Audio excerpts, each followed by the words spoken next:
Oliver was Monica's first love, but he went dark. He can travel abroad for work but can't come see me. Can't afford a ticket or too busy. He always said I was his first love, but turned around and found a replacement. Is his love that cheap? Don't ever tell anyone you liked me. I don't want a woman who's been tarnished. Don't come looking for me again. On the airplane back home, Oliver had a dream. In the dream, he was Monica's untouchable first love. She was crazy about him but felt unworthy, too scared to confess, watching him leave without the courage to follow. Later, she met a boy who looked just like him and made him her stand-in, forcing all her fantasies onto him. She enjoyed his fine body but looked down on him for being a stand-in, always putting him down. That boy went through misunderstandings, false accusations, beatings, and eventually left Monica, heartbroken and damaged. It was only then that Monica realized she liked the stand-in.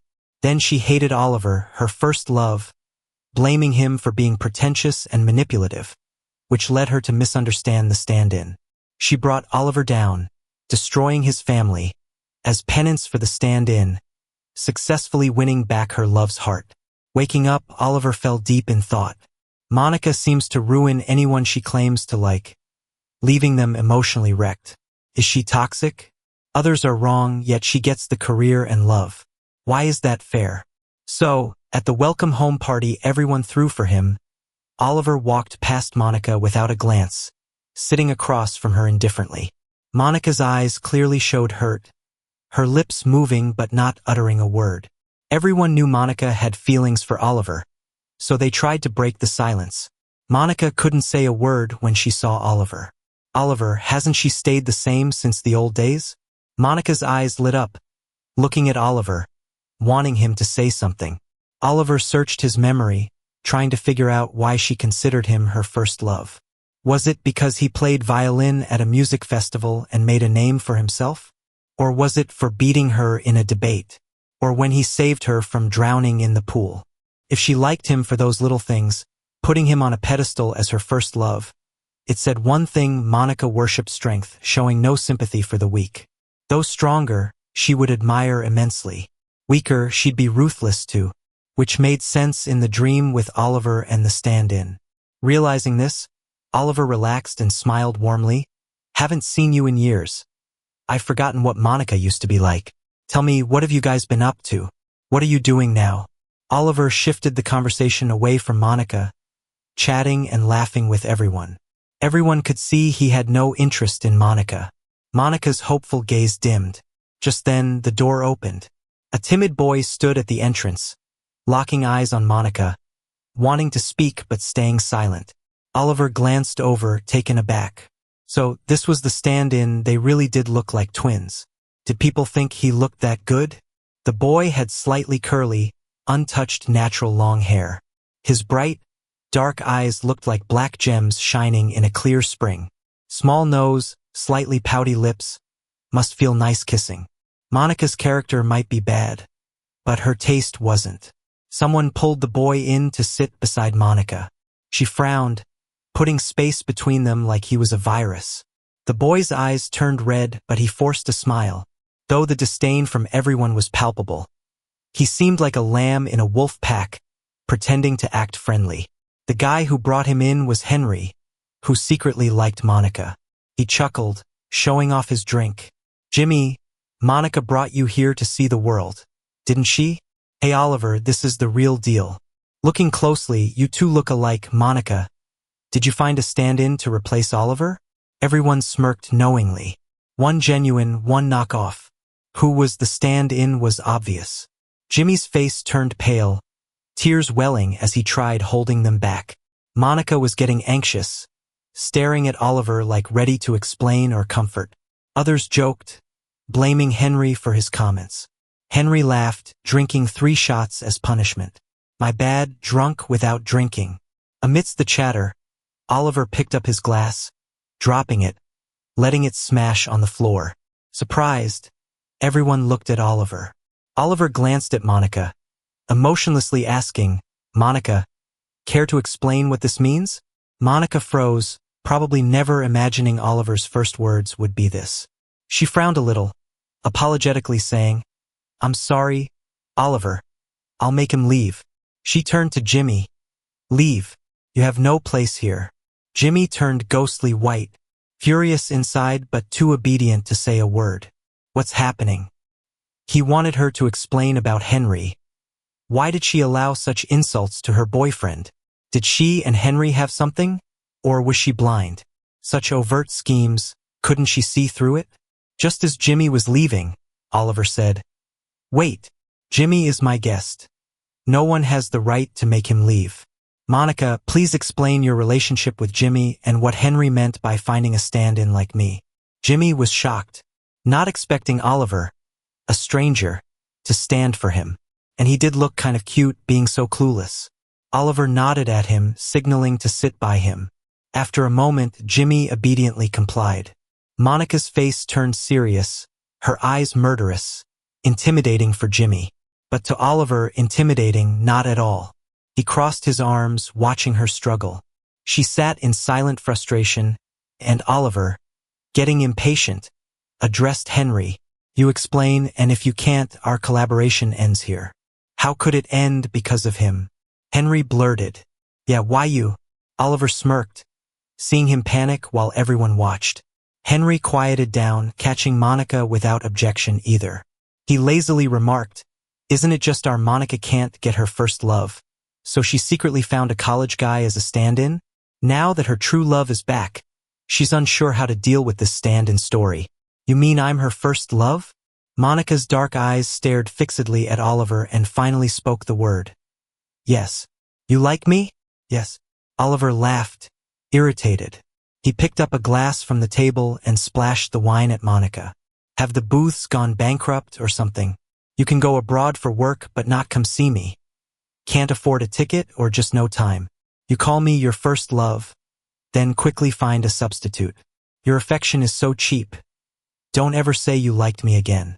I don't want a tarnished woman. Don't come looking for me. The wine trickled down her face. She had such good looks that, even messy, she somehow appeared enticingly composed. She had a dark expression, eyes deep and cheeks flushed with anger, fingers clenched as she controlled her emotions. So, she did feel humiliated too. Oliver always thought she was emotionless. The others were dumbfounded. The room fell silent, as everyone stared at Oliver in shock. Over the years abroad, they all had changed. Oliver grabbed Jimmy and strode out of the room. Whatever chaos ensued behind was of no concern to Oliver. Oliver dropped Jimmy off at school. Jimmy stepped out, unsure if it was the cold or his nerves. He never imagined someone would throw wine at Monica. He was in a daze the whole time in the car. Oliver took his phone, used his finger to unlock it, and got Jimmy to add him as a friend. I don't know why you agreed to be Monica's stand-in, but after what happened today, she might not bother me and could target you instead. If she does, reach out to me. Oliver, why are you helping me? You misunderstood. I'm not helping you. I'd help anyone who was in that situation today. Oliver got into his car and drove off quickly. Jimmy stood by, staring blankly in the direction of Oliver's departing vehicle. Oliver started interning at his family's company. Honestly, Oliver found it hard to believe. Even with Monica's influence, it shouldn't be so easy to topple the Smiths. A company that stood firm through economic crises, material shortages, and price wars. Unless the Smiths had issues and the Booths seized the opportunity to gradually take them over. Once in the company, Oliver worked incognito, rotating through various positions, noting issues for later resolution. Then, one afternoon, as the heir to the Smiths, he stepped in boldly, addressing problems, firing and promoting where necessary, stabilizing the company. Only then did he have time to watch the situation with Jimmy and Monica unfold. Oliver unfriended Monica. Jimmy's updates didn't reveal much. Instead, Henry called Oliver, amused. Oliver, did you know Monica's getting engaged soon? She couldn't reach you, so she asked me to invite you to her engagement party. Oliver raised an eyebrow. Interesting. With whom? Jimmy, who else? Can't win you over, your stand-in will do. Henry, why do you hold such animosity towards him? Even if you can't get something, you should destroy what you despise. Monica, not pit Jimmy against you. That's low. You're messed up, Oliver. We grew up together. After all these years, you choose a stand-in over me? Oliver felt a headache coming on. After years apart, he realized their values had completely diverged. Oliver took a deep breath, calmly saying, "Henry, I went abroad partly to study but also to avoid any conflict because I knew you liked Monica." Monica treating Jimmy like a stand-in shows her lack of character, and admiring her only lowers your standards. Being liked by her is bad luck. Being admired by scum isn't something to be proud of.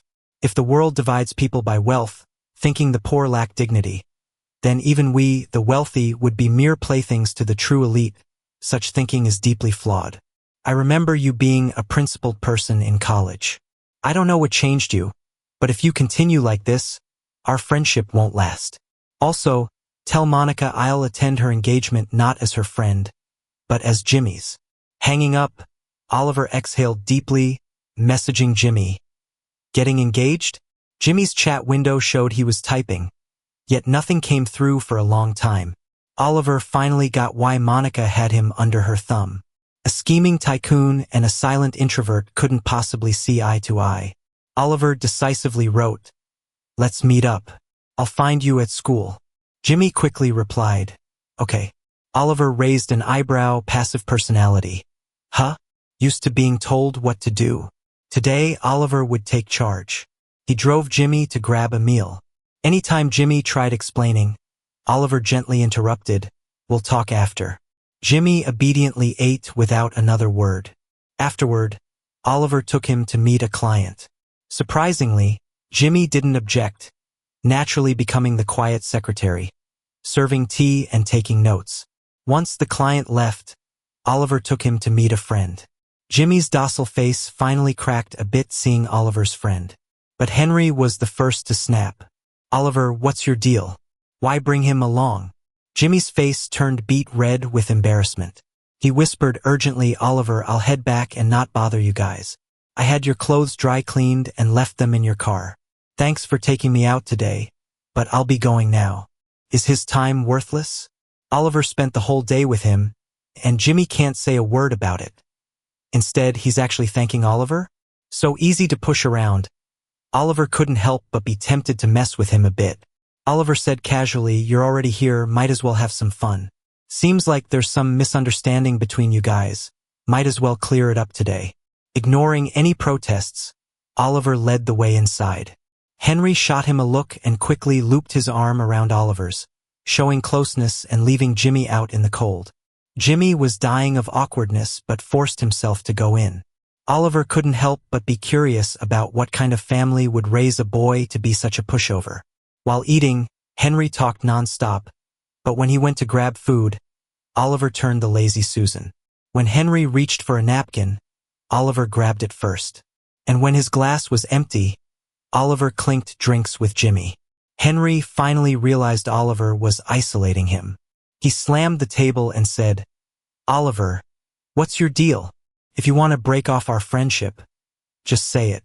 Why disgust me like this? You're being too sensitive. Don't stress over little details. I just turned the table, grabbed a napkin first, and didn't clink glasses. Don't be so petty. You're deliberately targeting me. Don't think I can't see you're siding with him. You're crazy. We've known each other for years, and you're treating me like this over someone you just met a few days ago. You like Monica, so you bully Jimmy. Fine, I stick up for Jimmy and bully you. Sound familiar? Didn't I learn this from you?" Henry was fuming, muttered a curse, and turned to leave.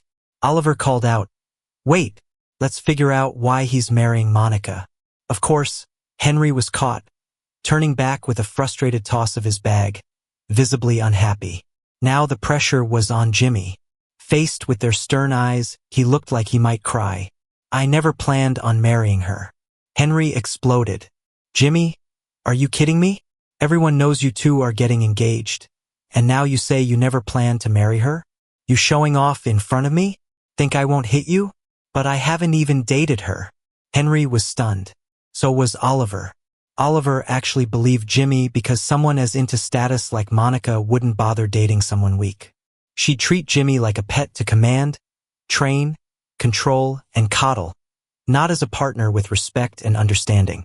Oliver handed him a tissue. So, tell us. Jimmy wasn't sure where to start, so Oliver quizzed him. How did you meet? Jimmy blushed. Her company was doing a presentation at school, and I was in charge of hosting. Henry fumed. So, you shamelessly asked for her number? No, she asked for mine, but I didn't give it. Yeah, right, but you ended up adding her anyway? I ran into some guy who wouldn't leave me alone, and she helped me out, so Henry said with jealousy, sounding bitter. The situation had its share of drama.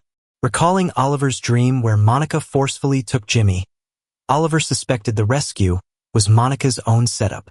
Turning to Henry, Oliver asked, Monica used to like me. Why weren't you this jealous then? Why so salty about Jimmy? Henry snapped, can he compare to you? Losing to you is one thing, but who's he? Apart from looking a bit like you, how does he compare? Oliver was annoyed. You know I'm great. I know I'm great. But someone like Monica doesn't deserve me. Don't insult me with a jerk like her. Henry was confused. What's wrong with Monica? She's the most impressive guy I know. Straight out of school. She's running a company. Good-looking, capable. How is she not good enough for you? Oliver argued loudly. She claims to like me, everyone knows, but I don't. Never did anything to pursue me, no confession, no gifts for any occasion. I was abroad for 3 years and never saw me once. She just talks and does nothing, making it seem like it's my fault for not being interested, so I get judged at parties like some heartless guy. What did I do wrong? She drags my reputation through the mud, gets a lookalike to creep me out, brings Jimmy to my welcome back party just to boss him around. What, because she can't control me, she finds it with my double instead. A person so deceitful, unprincipled, low class, and vile liking me? Why on earth would you like her? Her liking me is the biggest embarrassment of my life. And the company? Inherited from her parents. The talent was developed by them. She took over during a good time, but that's luck, not skill. If you had that company, you'd make money too. The reason you don't is because your parents favor her over you, wanting you for a marriage pawn, not because you're lacking. Henry was speechless from Oliver's rant. Dazed, he muttered, I didn't know it was like that. I thought she did lots for you. Oliver dismissed it. She just talks, doesn't actually do a thing. Worn from the venting, Oliver sipped some tea, shifted focus back to Jimmy. Your turn. Did Monica ever do anything for you? Did she profess love, make it official, introduce you to her folks, her friends, go public? Ever gave you a love gift? Oliver asked one after another. Each time Jimmy answered with a no. Feeling embarrassed, tears welled up, covering his face, saying no again. Henry was enraged. She did nothing, and you just agreed to marry her? What's wrong with you? Jimmy cried harder. My dad's in the hospital and she paid $100K for his bills. For a moment, all three exchanged glances. Henry pounded the table hard. $100K, one watch for me, and she buys your whole life? How can you be so weak? Here's $100K. Go slap her. I can't. Under Oliver and Henry's relentless probing, Jimmy confessed everything about him and Monica. That $100K really did buy him. He felt indebted, and Monica treated him like a servant, a caretaker, a personal aide. Off class, he was cleaning her house, serving tea, cooking, washing dishes. Later, even during class, she'd call, questioning why her home wasn't tidy. He skipped class to cook and care for her. There was this one time Monica got drunk and knocked him onto the couch, and just like that, he cluelessly lost his virginity. Afterwards, Monica looked all cold and warned him, don't let anyone know about our relationship. But it was her who called Jimmy over to have dinner with friends. He got toasted by others, didn't dare refuse. After he got drunk, Monica asked if he'd drink from anyone who toasted him, then messed with him all night. Now, they're getting engaged because Monica wants to, and just let him know. Henry's so mad his head hurts. Are you just gonna let her bully you like this? Where are your parents? Do they agree? Are they not doing anything? My dad says we should be grateful and repay kindness. Since we took her money, we gotta follow her plan. Can't let others think we're ungrateful. Jimmy looked super confused, like he didn't think what his dad said was wrong, but couldn't figure out what was wrong either. Henry went silent. Oliver, on the other hand, felt he got a lot out of this.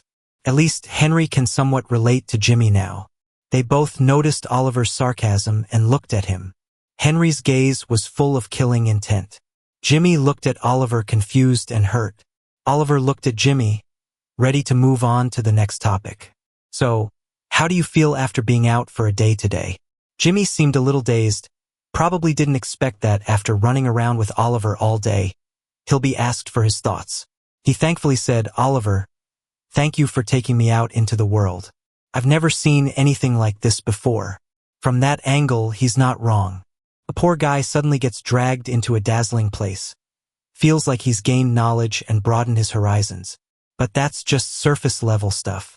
On a deeper level, it's not like that. Oliver grinned. But what does that do for you? Didn't you have a few classes to attend today? Did you skip them? Won't the teacher call out names? You've already skipped plenty for Monica. If you keep skipping, can you still earn those credits? Graduate smoothly?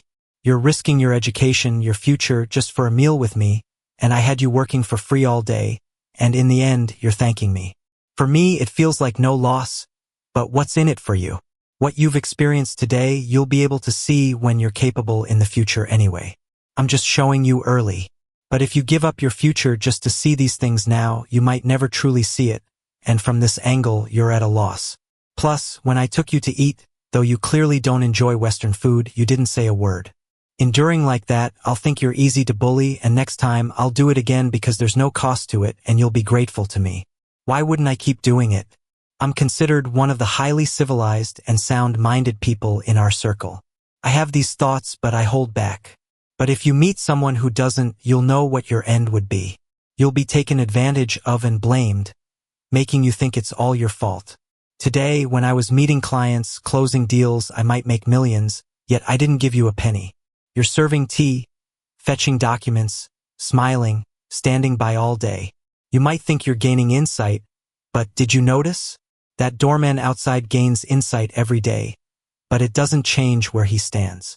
If you don't channel time and energy into self-improvement, you'll stay stuck in that position forever.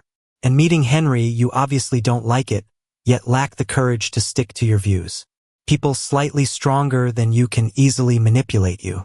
We barely know you, and without coercion or bribing, just by staring at you, you've confessed everything about you and Monica. You're in danger this way. Henry and I are just like large harmless animals. We won't do anything to you. But Monica's a predatory wolf. She'll strip you clean, then complain you aren't enough. With your lack of resistance, how do you dare get engaged to Monica? Do you know Monica's family situation? Do you know what kind of people they are? Do you know no matter how hard you try, they'll never accept you? In dreams, Jimmy's dead. Monica regrets, then plans to kill Oliver. Standing alone at the top, she's got it all. But why should she have all the good stuff? Oliver's not allowing it. Now, he's not just breaking her bowl, but turning over her table. She won't have it easy. Jimmy staggered back home. After sending him off, Oliver and Henry walked for a bit. Henry awkwardly apologized to Oliver. "I'm sorry. I never imagined Monica would be such a dog. I can't believe I actually liked that woman. It's a lifelong shame." Then make a post apologizing to me. "Oliver, don't push it. Fine, forget it. You let everyone misunderstand me in the circle, ruin my reputation, no good luck in love. Guess I'm just unlucky to have friends like you. Fine, I'll apologize." He immediately, right in front of Oliver, typed out a post. "Today, I officially apologize to Oliver. I shouldn't have misunderstood you. For that, I express my deepest apologies. Hope you forgive me. Also, I hope you get to make lots of money, have great fortune, and always have smooth sailing times. Lastly, I want to apologize to myself for being blind in liking a certain person. That was a lifelong regret. Liking her is a lifelong shame.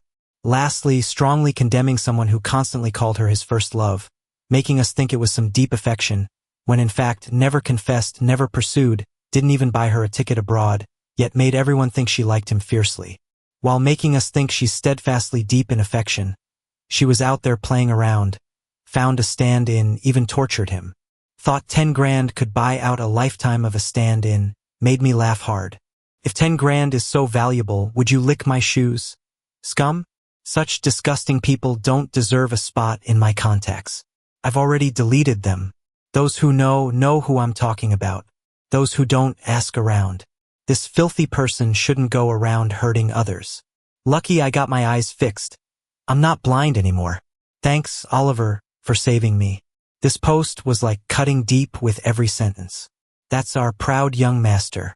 Oliver immediately gave it a like. Their mutual friends started liking and commenting in heaps. Lots of them even came asking Oliver if it was true. Oliver wasn't annoyed and replied to each, "It's true." Everyone was pretty shocked. They really didn't expect it. People thought Monica did a lot for Oliver. But it turns out it was just her making things up, and poor Oliver got a bad rep for nothing. Yeah, if Monica had confessed, I could have just turned her down. But she never did. And now everyone thinks I led her on. At the welcome party, she even brought Jimmy over just to upset me. Was she hoping I'd get jealous and compete with Jimmy for her? Or did she think seeing someone who looks just like me getting bullied would somehow amuse me? A person who disrespects others like that isn't worth liking. Not even a dog would date her. In their circle, Monica's reputation took a hit. She used to act so devoted, but now she just looks trashy. Some of her friends called, saying Monica wants to talk to Oliver. They said, "We all know each other for so long. Even if she screwed up, it's because she likes you. You don't have to give her the death penalty, right? Let her apologize. She's getting engaged, so she's over you. They'll still see each other. Can't things be civil? But just 'cause she likes Oliver, does she have to ruin his name? And if she likes Jimmy, does she have to disrespect him? That's messed up." Oliver cleared his throat and confidently asked his friend to pass on a message to Monica. "Tell her this is it. Let's leave it be, like we'll never meet again. But if she stirs things up again, I'm not a pushover. She can try if she wants." Monica didn't dare do anything else. Word is, she ended up paying Jimmy a $30 million dowry to save face. But Jimmy broke off the engagement. He borrowed $10K from Oliver, paid it back to Monica, blocked her number, and holed up at school to focus on his studies. His dad couldn't bear losing Monica as a daughter-in-law, and was furious, thinking Jimmy was being stupid.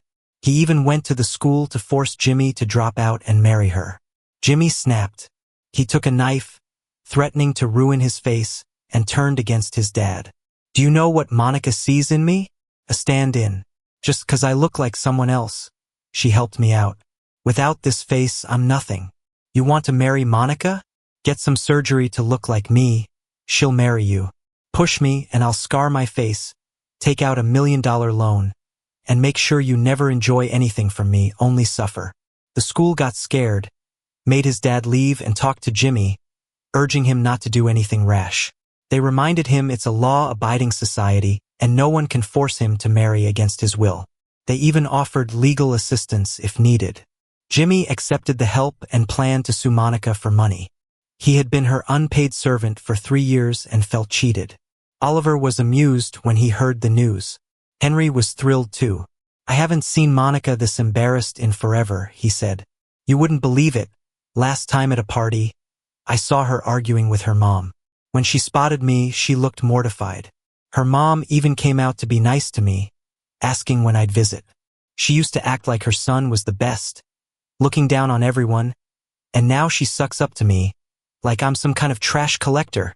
Monica's mom had also called Oliver, trying to defend Monica and trash Oliver a bit.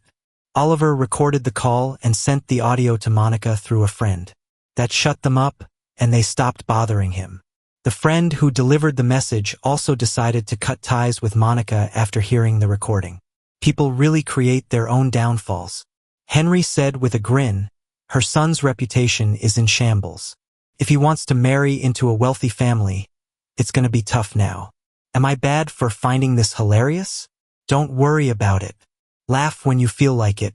They say laughter brings good fortune." Man, Oliver, I never realized you could be a life coach. Blame everything else, but never blame yourself. I find that charming. Jimmy also appreciated Oliver. Oliver helped out with the lawsuit too, and Jimmy successfully got nearly $30,000 in unpaid wages from Monica. He paid back the $10K to Oliver and even bought him a gift. They met up at a coffee shop. Jimmy was vibrant, full of life, totally different from the nervous wreck he used to be. Turns out Monica was a bad match for him. Once he was away from her or even against her, he bounced back to life. Same goes for Oliver. His career was taking off. His parents were considering early retirement to give him the business. Jimmy chuckled. I never thought I'd get back nearly $30,000 in wages. I used to think $10 was astronomical, a debt I'd never repay. But I earned $30,000 by myself. I thought being hardworking was repaying a favor. Turns out I wasn't seen as a person, just convenient. He laughed, and when I asked her for money, she actually spoke nicely to me, asking me not to make a fuss. Human nature, right? Oliver listened, raised his cup. Cheers to getting past the big 2-0. It's all smooth sailing from here on. He clinked cups with Oliver. Thanks, Oliver, you're my guardian angel. If I hadn't met you, things would have ended badly for me. My own parents don't love me, and I expected others to. I was looking for validation from them. That's like putting yourself on someone else's chopping block and hoping they're gentle. Oliver sipped his coffee, asking Jimmy about his future plans. Jimmy was about to graduate and looking for an internship. Oliver suggested he work as his assistant. Jimmy was ecstatic. You think I can do it? Oliver just smiled. Jimmy quickly added, I'll give it my all. I'll listen to advice and improve. Oliver had someone mentor Jimmy. He figured if this were a movie with Jimmy as the lead, he'd definitely have potential. Keeping him close could only be a good thing. Sure enough, Jimmy didn't disappoint. Soon, he became a valuable member of Oliver's team and one of the top performers. With him around, Oliver felt like everything ran smoother, whereas Monica's side seemed to be facing hurdles. Her brother was planning a divorce, and with some schemes from the in-laws, the Booth family was in disarray. The family was in chaos. At a business conference, Oliver crossed paths with Monica. She looked a bit down. Their eyes met briefly, then parted. After the meeting, she stopped Oliver. We've got some misunderstandings. Can we talk? Jimmy quickly stepped in front of Oliver. Monica, if you want to see Oliver, you'll need to make an appointment with me. Jimmy? Monica finally recognized Jimmy and was taken aback. During this time, Jimmy has changed a lot. He's really found his vibe, and nobody mixes him up with Oliver anymore, even when they're standing together. He said calmly, yes, Monica, if you're looking for Oliver, you'll need to schedule in advance. If Oliver has time, he'll meet you. Monica was a bit taken aback. She looked displeased and didn't acknowledge him. Instead, she said to Oliver, I won't take more than a few minutes. She still underestimated Jimmy. To her, he was just someone she used to toy with, so how could she suddenly respect him? But Oliver didn't play along. He said coolly, make an appointment with the secretary. Then he turned and walked away without hesitation. Monica got angry. Oliver, I made one mistake, and you're holding a grudge? See, you can't reason with someone pretending to be asleep. She wanted to provoke Oliver to make him respond then and there. Fat chance. Oliver treated her like she didn't exist and walked off without a care. So she had to talk to Jimmy. Jimmy checked the time, grabbed some files and followed Oliver, making a call on the way. Oliver's finished here. Bring the car to the entrance. Yeah, we're tight on schedule. Monica stormed off in frustration. In the car, Jimmy suddenly burst out laughing. Her impotent rage was just too funny, he said. Sorry, I shouldn't laugh, but I couldn't help it. If you gotta laugh, you gotta laugh. Holding that in ain't good for your soul. They laughed so hard. There were tears streaming down their faces. But funny enough, everything went extremely smoothly that day, and they closed the deal without a hitch. Thinking back, she probably knew Oliver was going to seal the deal and purposely came to stir things up. A month passed without Oliver seeing Monica, but he did see Monica's sister-in-law. She showed up wearing sunglasses and a mask, more disguised than a celebrity. Oliver wanted to avoid seeing anyone from the booths entirely, but when she removed her sunglasses, he couldn't refuse her. Her eyes were bruised, and her expression was filled with despair. Oliver thought if he refused her, it might be the last straw for her. He invited her in, and Jimmy brought some tea. She took off the mask and showed all her bruises. Oliver and Jimmy were both shocked. She gave a self-mocking smile. I know coming here is pathetic, but I'm really out of options. My son is only 3. For him, I have to swallow my pride. Have some water, take your time. You could help me persuade Monica. Get her to convince my parents to agree to the divorce. Your parents don't agree? You can leave on your own.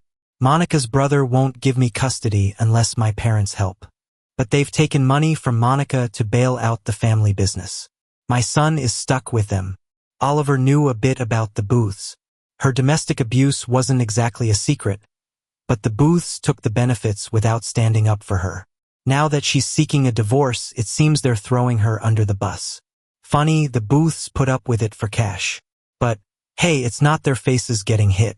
Although in the dreams, there didn't seem to be talk of divorce. So why the thoughts of divorce now? Suddenly, I just wanted a change. I realized this marriage is a loss for me, and all the benefits go to them. It's not fair. Well said. Just for that, Oliver decided to help. But why would Monica listen to me? You know we're not on good terms now. If she finds out I'm helping you, she might do the opposite. She keeps a diary full of you. I think she'll listen to you. If not, I'll think of something else. All right, let's give it a shot. But Oliver wouldn't meet Monica directly. It'd look like he's lowering himself, and she'd gloat. They heard Monica would attend a soiree. Oliver made sure to be seated at a neighboring table. Seeing Oliver laughing and chatting with others but being out of reach would certainly frustrate her. Sure enough, she stopped him once more and cleverly had her secretary keep Jimmy busy. She knows a thing or two about taking what she wants. Just hope she remembers what the law says.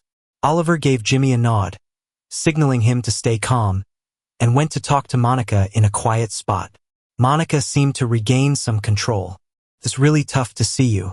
I told you to make an appointment. It's your problem if you're too proud to do that. What did I ever do to you? Aside from that welcome dinner and upsetting my mom on the phone, I didn't do anything else. Don't you think you're being a bit harsh? Monica, you really don't get it? Oliver smiled mockingly, dripping with sarcasm. She wavered but maintained her composure. I heard you said I ignore those in need. Okay, I admit I do, but it's not a big flaw. Lots of people are like that.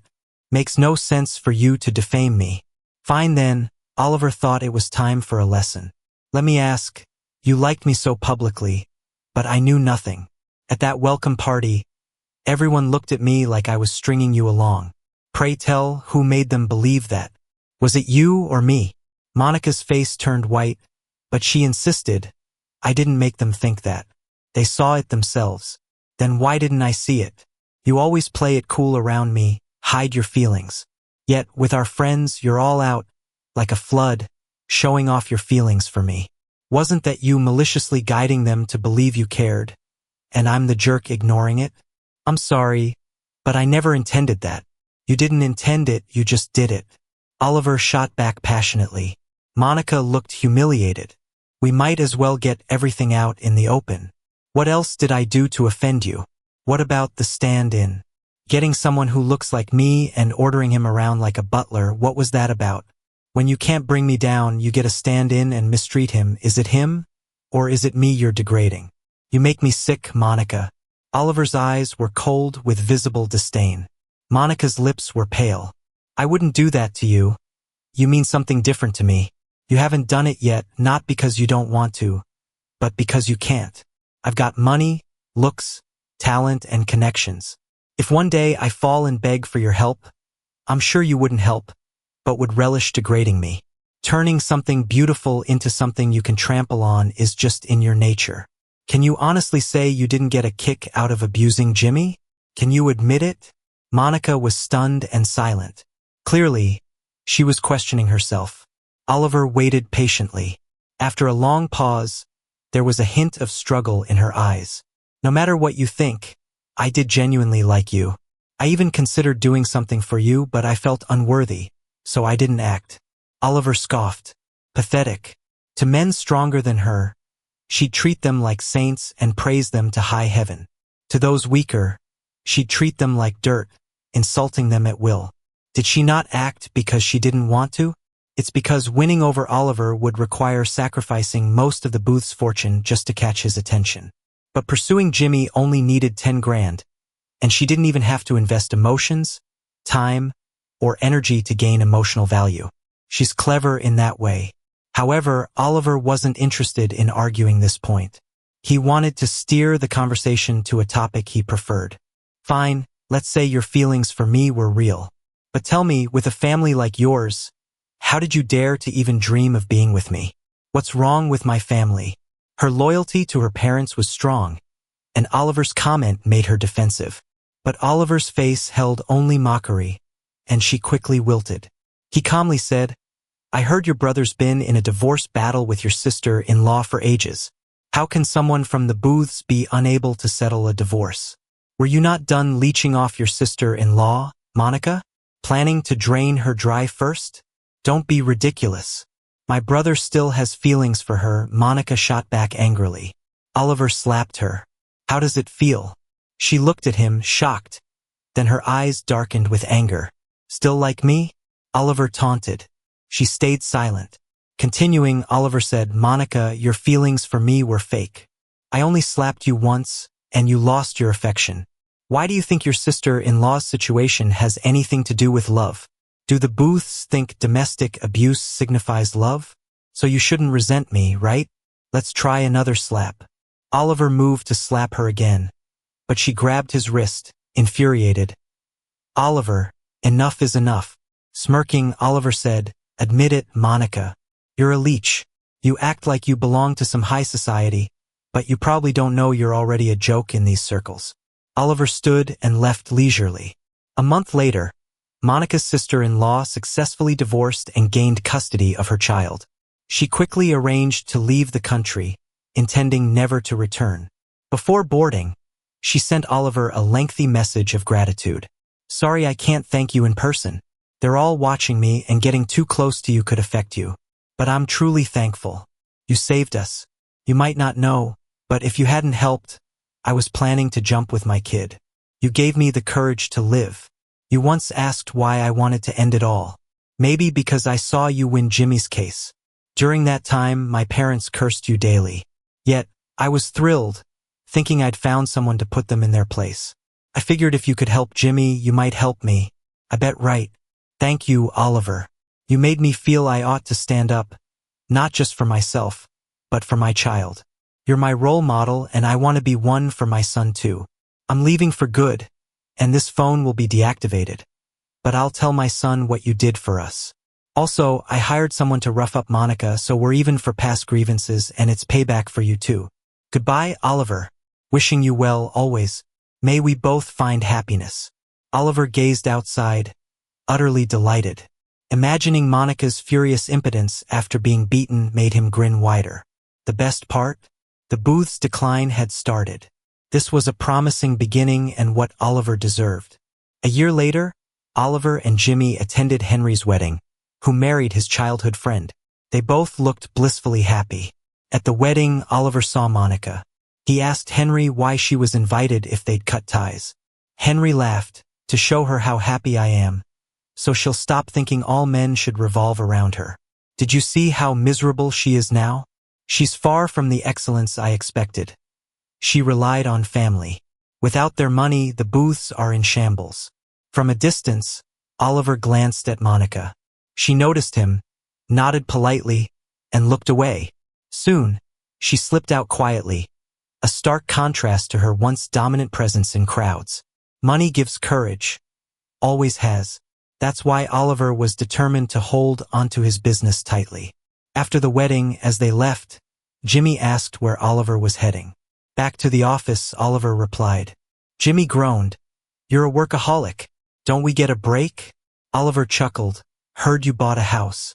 Paid off the mortgage? Hit by reality, Jimmy sighed. You win. He got in the car, ready to join Oliver in overtime work.